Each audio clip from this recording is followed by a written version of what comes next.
Olá, amigos e amigas, muito obrigado por acessar o canal Ramilfo Ensina.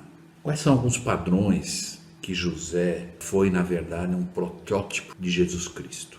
Nós vamos ver dentro do evento da história de José, pelo menos 9 exemplos de que José foi um protótipo de Jesus Cristo. Efraim e Manassés, eles pertencem às 12 tribos de Israel. E qual é a importância de uma bênção patriarcal? Nós vamos ver isso nessa aula.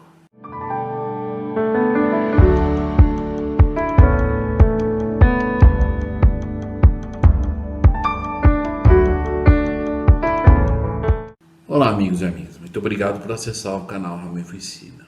Nós vamos agora então dar continuidade à segunda parte já da lição do Vem Segue-me, que nós estamos vendo a história de José do Gênesis 42 a 50.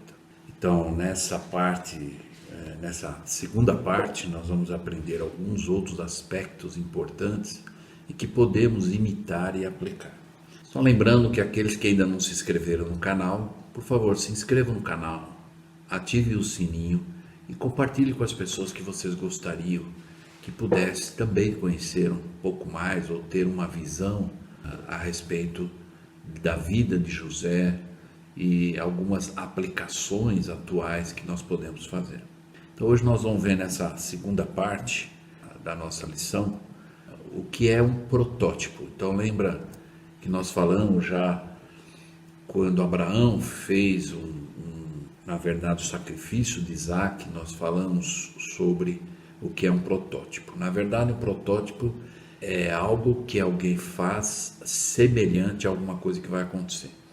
Então, na verdade, o Velho Testamento inteiro, praticamente, tudo que aconteceu no Velho Testamento, nós já vimos desde Adão até esse momento que estamos estudando José, tudo que eles fizeram, ensinaram ou passaram como experiência é um protótipo, ou seja, o que ia acontecer com Jesus Cristo. Então, são exemplos de o que aconteceria ou o que Jesus Cristo faria e também passaria.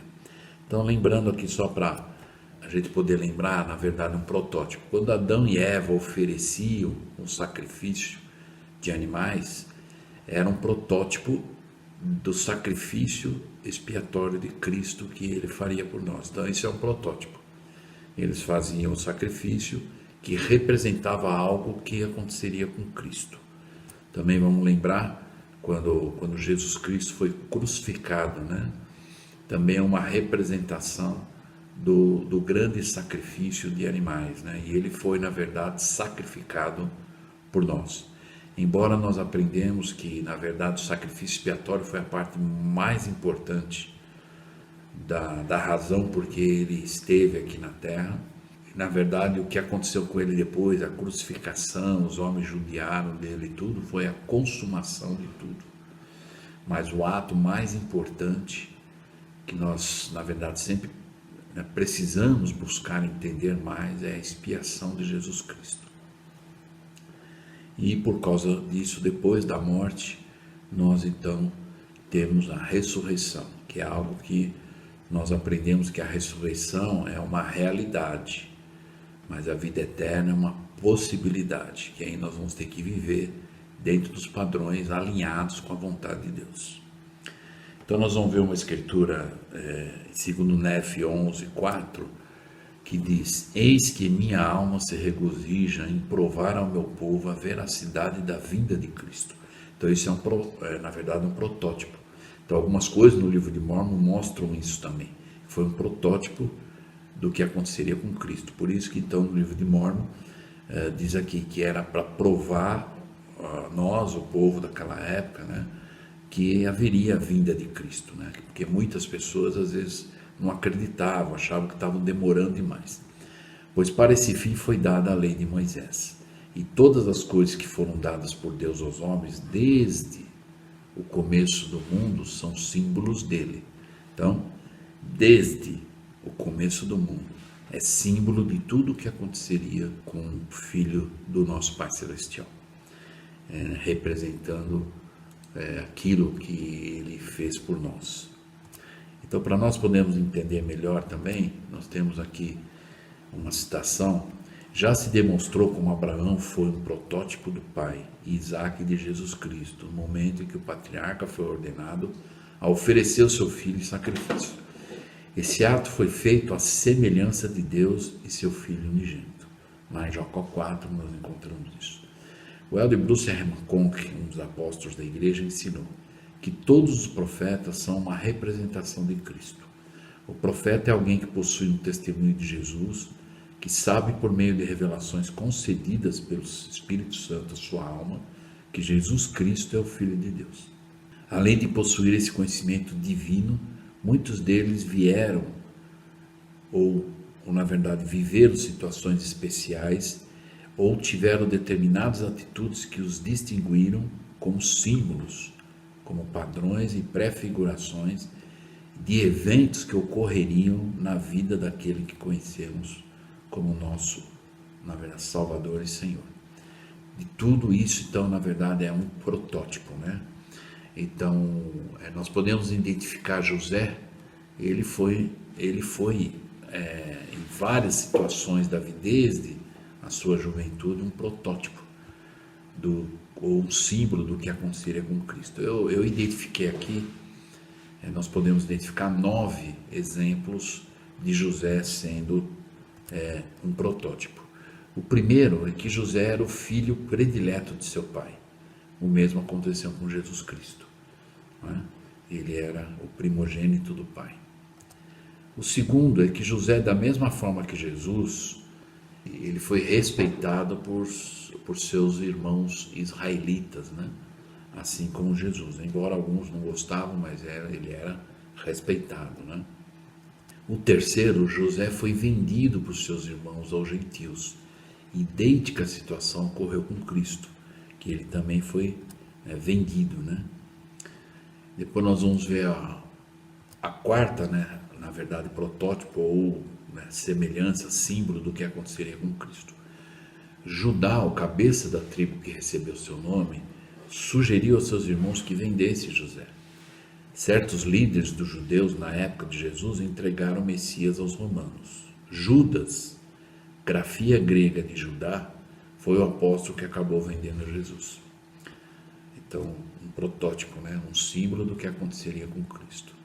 O quinto que a gente consegue identificar sobre José sendo um protótipo de Cristo: José foi vendido por 20 ciclos de prata, o preço de um escravo jovem da idade dele, que ele tinha 17 anos, né? E Cristo foi vendido por 30 moedas de prata, o preço de um escravo adulto. Então, outro simbolismo que nos mostra que José foi, na verdade, um protótipo de Cristo. O sexto: ao procurarem destruir José, seus irmãos acabaram dando origem às condições que contribuíram para a eventual salvação temporal, né, da sua família. José, ao ser vendido, se tornou libertador. Jesus, ao ser entregue nas mãos dos judeus, foi crucificado e completou o sacrifício expiatório que veio realizar, tornando-se assim o salvador de toda a humanidade, ou o libertador de toda a humanidade. O sétimo protótipo: José começou aos 30 anos os preparativos. Então, nós vamos ver lá na Escritura que desde que ele foi vendido aos 17 anos, ficou na casa de Potifar, depois ele ficou preso. Aí o faraó, ele teve o sonho, e quando ele foi na presença do faraó para interpretar o sonho, ele tinha 30 anos. Então ele na verdade começou esses preparativos para a sua missão de salvar Israel da fome, que foi o que deu início a isso tudo. Que aí então o faraó colocou ele como o segundo homem mais importante na face da terra. A mesma idade em que Jesus iniciou o seu ministério, preparando a salvação do mundo, com 30 anos, né? Que na época era, na verdade, os mestres, né? Só a partir dos 30 anos. O oitavo, né, protótipo que nós encontramos é quando José finalmente foi elevado à sua posição no governo do Egito, todos se inclinaram perante ele. Eventualmente, nós aprendemos na Escritura que todos os joelhos se dobrarão perante Jesus Cristo. é um protótipo, um símbolo do que aconteceria com Cristo. E o nono exemplo de José sendo um protótipo é José, na verdade, forneceu pão a Israel, salvando-os da morte certa, sem cobrar nenhum centavo. Jesus Cristo, o pão da vida, fez o mesmo por toda a humanidade. E tem algumas escrituras adicionais em que eu os convido a estudar para podermos ter uma visão mais ampliada, né? Que nós possamos imitar, né, esses atributos de José, que nós possamos ser um exemplo, eu sempre digo, em relação principalmente à família, da maneira que o mundo hoje ensina tudo anti-família, né? Que a nossa família, nós individualmente possamos ser uma resposta de Deus para os homens e as mulheres da terra, que hoje estão mais desacreditando das coisas, que é possível ter uma família, que é possível, ou que as famílias são eternas, mas que nós possamos ser esse exemplo, assim como José foi esse exemplo. E aquelas pessoas todas se inclinavam, não só porque ele era o governador da terra e ele dava o alimento para eles, mas porque ele tinha o respeito, né? As pessoas respeitavam. Então esse é o tipo de respeito que às vezes nós não precisamos obrigar ninguém a ter por nós, mas os nossos exemplos vão fazer com que as pessoas nos respeitem. Uma pergunta que nós podemos fazer, vamos lembrar que José então se casou e ele teve 2 filhos, Efraim e Manassés. E então, Efraim e Manassés, eles pertencem às 12 tribos de Israel. Então nós vamos aprender aqui, lembrar, né, das 12 tribos de Israel. Então nós vamos ver lá que Raquel e a Lia eram as esposas oficiais de Jacó. Então Lia, depois a Raquel, e a Bila, que era serva da Raquel, também foi dada como esposa para Jacó, e a Zilpa, que era serva de Lia, também foi dada como esposa. E então Jacó, ele teve com a Bila 2 filhos, o Dan e o Naphtali. Com a Raquel, ele teve José e Benjamim. Com a Lia, ele teve Ruben, Simeão, Levi, Judá, Issacar e Zebulon. E com a Zilpa, ele teve o Gade e o Aser. O Efraim e Manassés são os filhos de José, então seriam netos de Jacó. Mas vamos entender por que Efraim e Manassés pertencem, ou nós pertencemos à tribo de Efraim ou de Manassés. E nós vamos ver isso na revelação moderna. O profeta Joseph Smith, se nós formos ler o capítulo 48, do versículo 5 a 11, mas eu vou convidá-los a acompanhar lá na tradução de Joseph Smith. Então, lá no final da Bíblia, a Bíblia que nós temos na igreja, né, traduzida oficialmente, então lá na página 32, onde tem algumas escrituras que são a tradução inspirada de Joseph. Nessa página 32, então, nós vamos identificar lá Gênesis 48, 5 a 11. E vamos ver o que ele fala. Porque se nós formos ler o que está aqui, tem algumas coisas que às vezes nós vamos ter que fazer um esforço a mais. E aqui já na tradução vai nos dar a visão completa do que precisamos entender. Então no versículo 5 diz: E agora sobre teus 2 filhos, Efraim e Manassés, que te nasceram na terra do Egito, antes que eu viesse a ti no Egito, eis que são meus, e o Deus de meus pais abençoá-los-á, assim como Ruben e Simeão. Eles serão abençoados, pois são meus, pelo que eles serão chamados segundo o meu nome. Portanto, eles foram chamados Israel. Mas a tua prole, a que gerarás depois deles, será tua, e serão chamados segundo o nome de seus irmãos na sua herança. Nas tribos, portanto, eles foram chamados as tribos de Manassés e de Efraim. E Jacó disse a José: Quando o Deus de meus pais me apareceu em luz na terra de Canaã, jurou-me que daria a mim, a minha semente, a terra por possessão perpétua. Portanto, ó meu filho, ele abençoou-me, levantando-te para que me fosses por servo, salvando da morte a minha casa. Ao livrar o meu povo, teus irmãos, da fome que era grave na terra, pelo que o Deus de teus pais te abençoara, bem como ao fruto dos teus lombos, para que sejam abençoados acima de teus irmãos e acima da casa de teu pai. Pois tu prevaleceste, e a casa de teu pai inclinou-se diante de ti, assim como te fora mostrado. Então aquele sonho que ele tinha contado, vamos lembrar, quando ele contou, os irmãos zombaram e ficaram com raiva dele. E o pai disse que o pai guardou aquilo no coração. Então nesse momento ele está revelando isso. Ele estava com aquilo no coração, agora ele entendeu que aquilo... Então por isso que ele disse, assim como te fora mostrado, antes de seres vendido ao Egito pelas mãos de teus irmãos. Portanto, teus irmãos inclinar-se-ão diante de ti, de geração em geração, ao fruto dos teus lombos para sempre. Por isso que aqui agora Efraim e Manassés, eles fazem parte das 12 tribos de Israel. Então nós vamos ver como é que é posicionado as 12 tribos e Efraim e Manassés. Então, por quê? Por causa do que os irmãos de José fizeram, venderam ele, e o Senhor prometeu que eles iam se inclinar. Então o Jacó aqui está dizendo para José, né? E que eles vão se inclinar, ele e a geração dos irmãos dele vão se inclinar de geração em geração ao fruto dos teus lombos para sempre.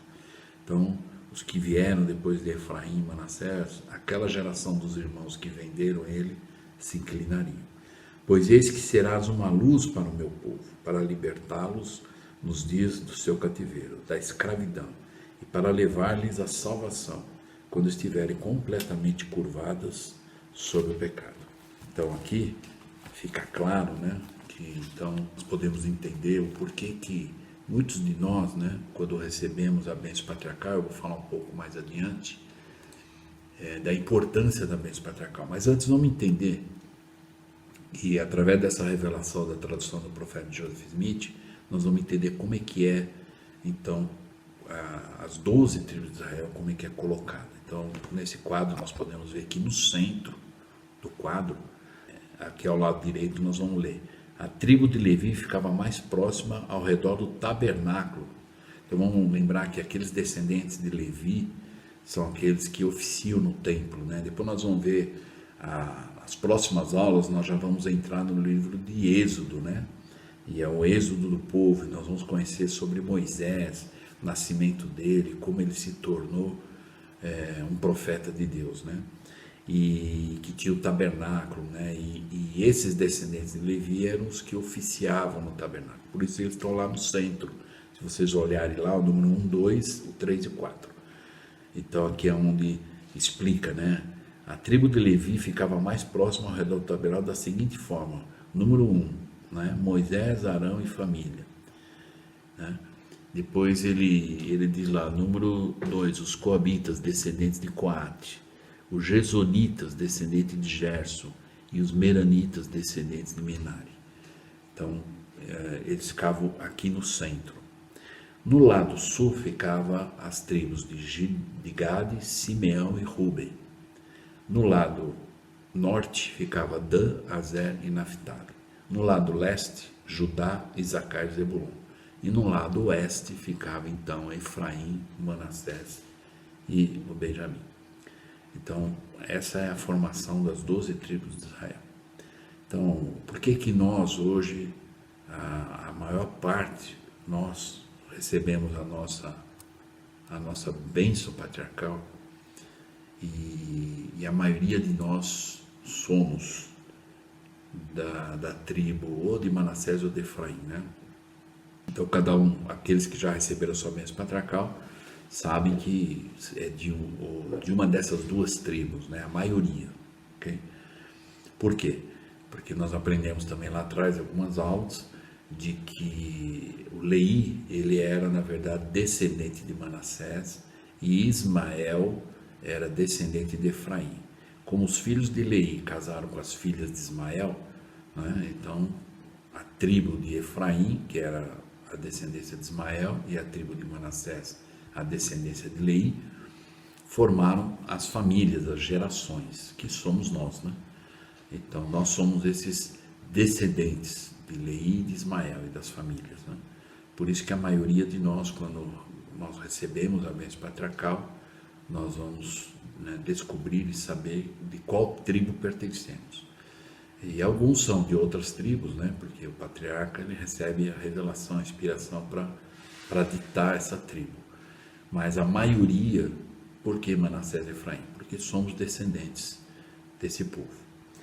E eu gostaria de falar um pouquinho, para nós podermos entender essa importância, qual é realmente o significado da bênção recebida por José. Então, lá no capítulo 49, nós vamos ver no versículo 22 a 26, então, que ele diz o seguinte: José é um ramo frutífero junto à fonte, seus ramos correm sobre o muro. Então, na verdade, nós temos que entender o que ele quer dizer com esses muros, né? O único muro que era um desafio naquela época lá eram os mares, né? Eles tinham muito receio de viajar pelo mar, né? Por isso que nós aprendemos que Leí, né? Eles tiveram que construir um navio para poder atravessar os mares, né? Que são esses muros. Então aqui diz que era um ramo frutífero que corre pelos muros, né? E aí diz, e na verdade os flecheiros lhe deram amargura, e o flechar odiar. E seu arco, porém, permaneceu firme, e os braços de suas mãos foram fortalecidos pelas mãos do valente de Jacó, de onde é o pastor e a pedra de Israel. Pelo Deus de teu pai, o qual te ajudará, e pelo Todo-Poderoso, o qual te abençoará com bênçãos dos céus acima, com bênçãos do abismo que está abaixo, e com bênçãos dos seios e da madre.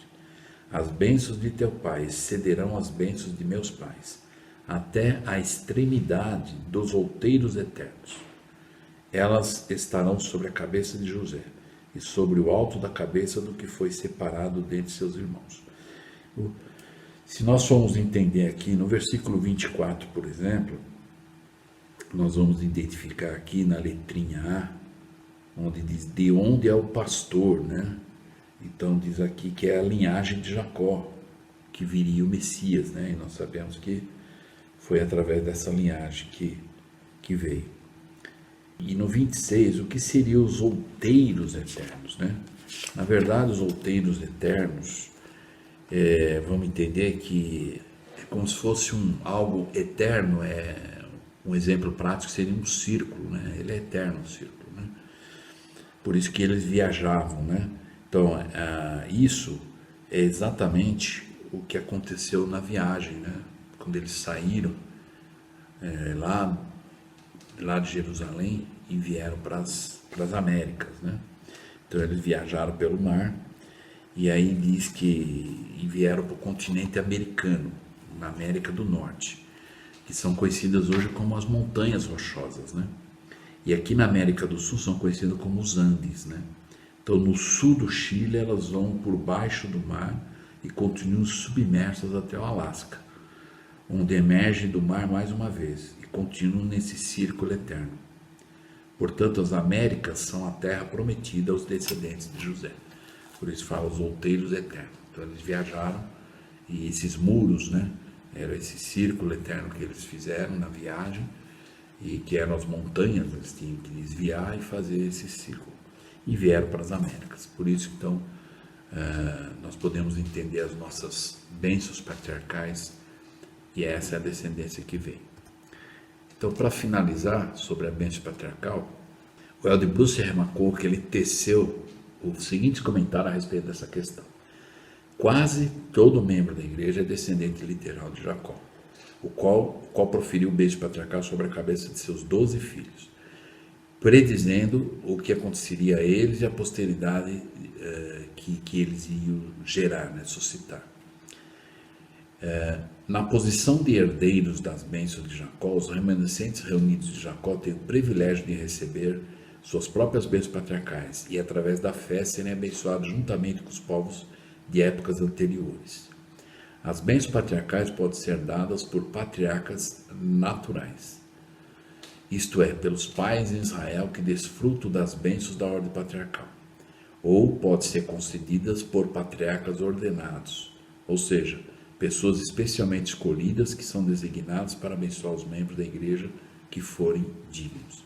Então hoje, como nós conhecemos, nós temos em cada estaca, nós temos oficialmente um patriarca. Às vezes nós temos mais de um patriarca, mas só pode ter um, vamos dizer, oficialmente, né, agindo, né, e sendo o patriarca oficial. Os patriarcas que têm esse ofício, vamos lembrar que o ofício do sacerdócio, lembra, o sacerdócio é como se fosse um círculo. Todos os homens que recebem o sacerdócio, eles têm o mesmo poder. Mas o que difere é a esfera de ação. Então são os ofícios, dentro desse círculo tem os ofícios. E um desses ofícios é o patriarca. Então quando um homem é chamado para ser um patriarca na estaca, é um ofício do sacerdócio, assim como o élder, sumo sacerdote, diácono, mestre sacerdote. Então é um ofício, ele recebe por ordenação. E aí ele então é chamado como patriarca, agente, né? E ele é o que pode então ministrar essa ordenança para todos os membros daquela estaca, né? Nenhum outro patriarca pode fazer isso para os membros todos, somente o patriarca daquela estaca, chamado naquela estaca. Agora, existe a situação de que às vezes alguns patriarcas, eles são desobrigados, né? Ele ficou um tempo na estaca e foi desobrigado a receber outro chamado, mas ele não perde o ofício de patriarca. E ainda com esse ofício de patriarca, ele só pode continuar a dar bênçãos para os seus, na verdade, familiares diretos. Ele não pode, por exemplo, dar uma bênção para os membros daquela estaca, porque ele já não é mais o patriarca ativo, né? Então ele foi desobrigado, mas ainda ele pode dar bênçãos apenas para os familiares diretos dele. E aí no lugar dele vai ser chamado outro patriarca, que então vai ser um novo patriarca para a estaca toda. Às vezes pode acontecer, por exemplo, distritos, nós temos estacas e distritos. Distritos não é chamado patriarca num distrito. Então, os membros de um distrito que recebem a bênção patriarcal, eles, na verdade, o presidente do distrito conversa com o presidente de uma estaca mais próxima e o presidente da estaca autoriza aquele patriarca dele ir até o distrito dar as bênçãos patriarcais para aqueles membros do distrito.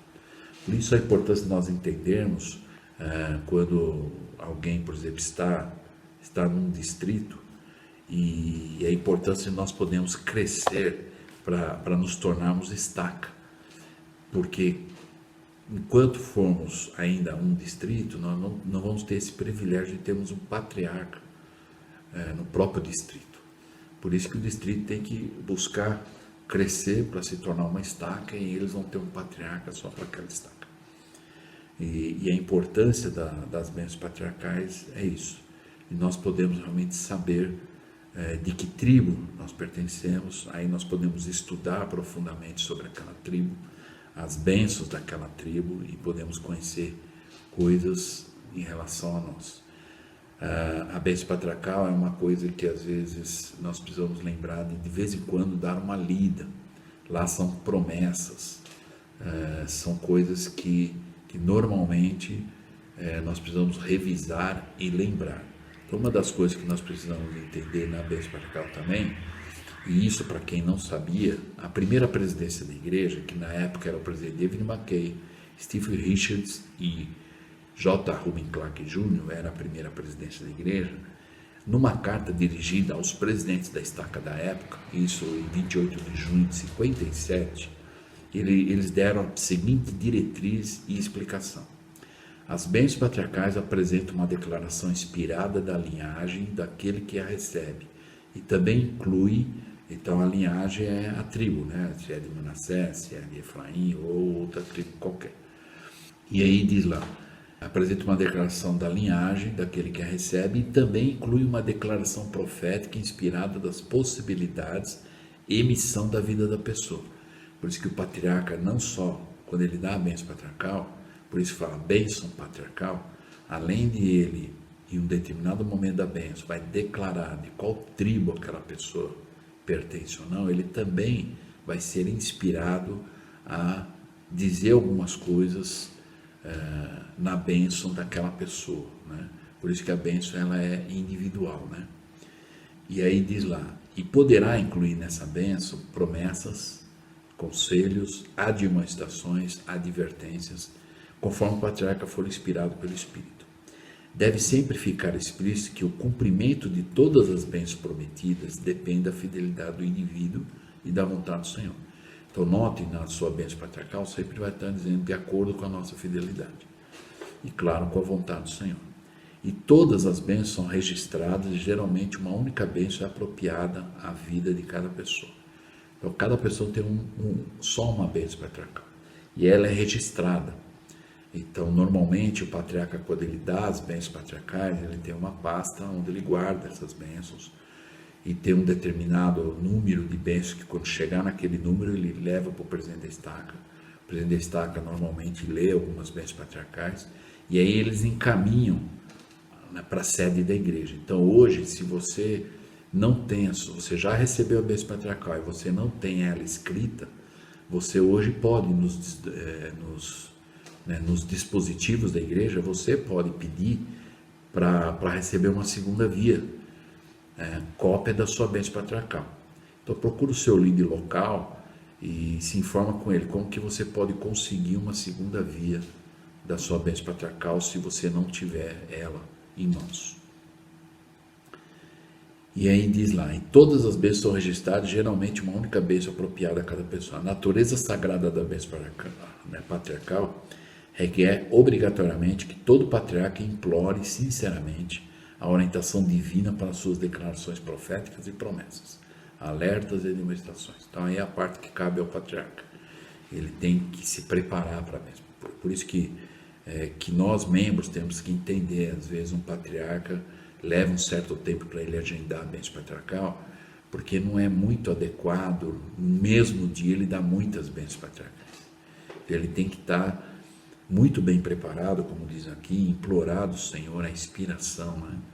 Então, assim, eu já servi como presidente de estaca, né? E eu sei que, mais assim, não é um número exato, mas de 2 a 3 bênçãos num dia o patriarca poderia dar, para que ele possa estar pronto para aquelas 3 pessoas ou 2 pessoas, né, que ele se preparou, implorou a Deus, olha, eu vou dar a bênção para o João, vou dar a bênção para a Maria, então que o Senhor possa me inspirar, né? E se ele tiver muitas bênçãos para dar no mesmo dia, não é algo muito aconselhável acontecer, e o próprio patriarca, ele tem um manual, existe um manual do patriarca, que ele sabe disso. Então, às vezes nós temos que ter paciência, se nós ainda não recebemos ou estamos aguardando ser chamado, porque às vezes o patriarca tem algumas bênçãos que ele vai dando aos poucos, e para que nós possamos ter a nossa também. Então, não existe uma idade efetivada, mas para se receber a bênção patriarcal tem que ter uma certa, na verdade, maturidade, né? E os jovens também podem receber, mas tem que ter uma certa, por isso que passa por algumas entrevistas, e o bispo é que então encaminha, né, solicitando ao patriarca a bênção patriarcal. Então é emitida uma recomendação que é enviada ao patriarca, e quando o patriarca recebe a recomendação, ele vai então agendar com aquela pessoa o dia que ela deve receber a bênção e onde vai ser, né, a bênção. Ok? Então que nós possamos entender a importância disso, né, das bênçãos patriarcais, e quem não tiver, buscar ter a sua, né? Ou se no momento ainda você não pode, se prepare para isso. Fale com seus líderes locais e busque a sua bênção patriarcal. E procure ler sempre a sua bênção patriarcal e os detalhes, né? Que muitas coisas, já você lendo, relendo, você vai ver. Algumas coisas até estão acontecendo, já aconteceram, e algumas ainda. E vamos lembrar que é a vontade do Senhor. Às vezes, muitas coisas talvez não vai ser nessa vida, né? todas as coisas, às vezes, propriamente dita, do que está na besta patriarcal. Mas Deus vai cumprir a promessa, né? Por isso que nós temos que entender a fé que Abraão tinha, né? Quando o Senhor prometeu para ele que ele seria pai de muitas nações, depois ele pediu para ele sacrificar Isaac. Abraão podia, bom, então como é que isso vai se cumprir se eu matar o único filho meu que poderia dar gerações e eu ser um pai de nações? Mas a fé dele levava ele a pensar, se eu realmente fizer o que Deus está pedindo agora, ainda Deus vai cumprir a promessa, porque ele tem poder para restaurar a vida de alguém. Então, mesmo que ele literalmente matasse Isaac, ele tinha certeza, Abraão, de que Deus ia cumprir a promessa. Então, ele ia restaurar a vida de Isaac e ainda ia dar a geração que ele prometeu a Abraão. Então, que nós possamos aprender com o exercício, ou com os exemplos, né, de José, de Abraão, Isaac, Jacó. E nas próximas aulas, então, do Vem Segue, nós já vamos entrar no livro de Êxodos e vamos aprender sobre o grande profeta Moisés, o grande general de guerra, e diz que era um homem mais amoroso que tinha, né? Mesmo com a responsabilidade tão grande que ele teve, né? E nós vamos aprender muitas coisas importantes e que podemos aplicar. Então, espero vocês na próxima aula e que possamos ter aprendido e buscar realmente a aplicar tudo isso. Então, a nossa próxima aula, então, vai ser Êxodo do capítulo 1 até o capítulo número 6. Então, eu espero vocês na próxima aula e muito obrigado.